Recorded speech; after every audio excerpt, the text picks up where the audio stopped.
আমি সংবিধানের রক্ষণ। যতই দিন গড়াচ্ছে অন্তর্বর্তী সরকারের উপদেষ্টা পরিষদ নিয়ে বিতর্ক বাড়ছে। সম্প্রতি নতুন উপদেষ্টা হিসেবে ছাত্র সমন্বয়ক মাহফুজ আলম, ব্যবসায়ী শেখ বশিরউদ্দিন ও চলচ্চিত্র নির্মাতা মোস্তফা সরয়ার ফারুকী শপথ নেয়ার পর এই বিতর্ক আরও জোরালো হয়েছে। সামাজিক মাধ্যম সহ নানা পরিসরে বইছে সমালোচনার ঝড়। একের পর এক বিক্ষোভ সমাবেশ ও মানববন্ধনের ঘটনাও ঘটছে। শেখ বশিরউদ্দিন ও সরয়ার ফারুকীকে অপসারণ এবং নতুন করে উপদেষ্টা পরিষদ পুনর্গঠনের দাবিতে আন্দোলনে নেমেছে বিভিন্ন বিশ্ববিদ্যালয়ের শিক্ষার্থী ও বৈষম্য বিরোধী ছাত্র আন্দোলন। জুলাই গণ অভ্যুত্থানের সঙ্গে জড়িতদের অভিযোগ, বিপ্লবের চেতনা নিয়ে গঠিত উপদেষ্টা পরিষদে ফেসিবাদের দোসরদের স্থান দেয়া হচ্ছে, যা গণ অভ্যুত্থানের শহীদদের অবমাননার শামিল।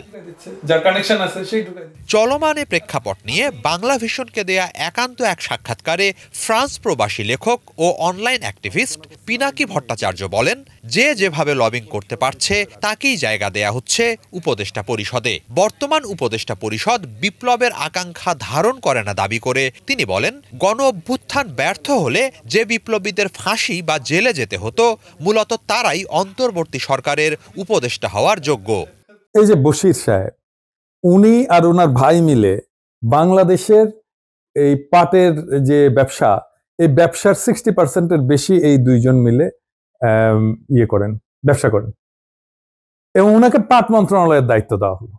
কনফ্লিক্ট অফ ইন্টারেস্ট বলে তো একটা জিনিস আছে। সো এটা তো উনি করতে পারেন না, এমনিতেই করতে পারেন না। এই দেশে হলে, ইউরোপে হলে পাটের ব্যবসা আছে, ওকে পাট মন্ত্রণালয় জিন্দেগিতে দিত না। তো এটা নিয়ে আর কি বলবো। উপদেষ্টা পরিষদ এটা ইচ্ছা মতো হচ্ছে, যার যা খুশি যে যেভাবে লবি করতে পারতেছে প্রফেসর ইউনূসের সাথে, সেই ঢুকাই দিচ্ছে। যে লবি করতে পারতেছে, দেখাইতে পারতেছে, সেই ঢুকাই দিচ্ছে। যার কানেকশন আছে সেই ঢুকাই দিচ্ছে।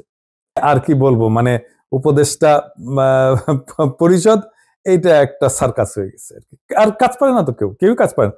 কাজ যে পারে না এইটা তো আমরা দেখতে পাচ্ছি, তাই না?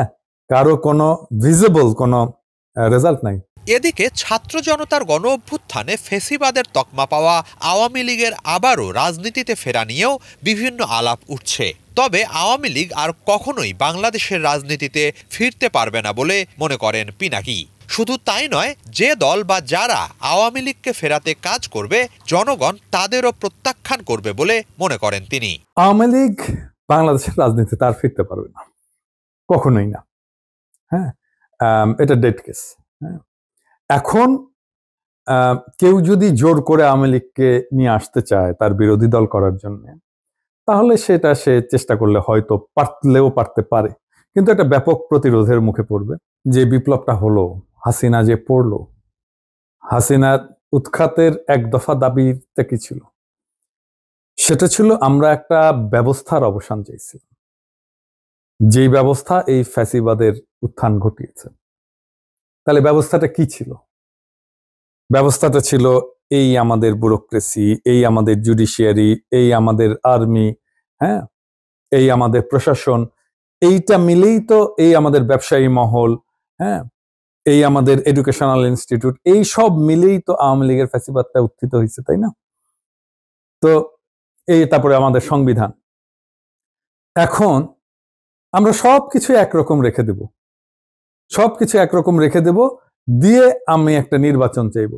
তাহলে যে দল জিতে আসবে সে আর একটা আওয়ামী লীগ হয়ে উঠবে। অন্যদিকে ডিসেম্বরের মধ্যে অন্তর্বর্তী সরকার নির্বাচনের রোডম্যাপ না দিলে আগামী বছরের এপ্রিল নাগাদ নির্বাচনের দাবিতে আন্দোলনে যাওয়ার হুঁশিয়ারি দিয়েছে বিএনপি।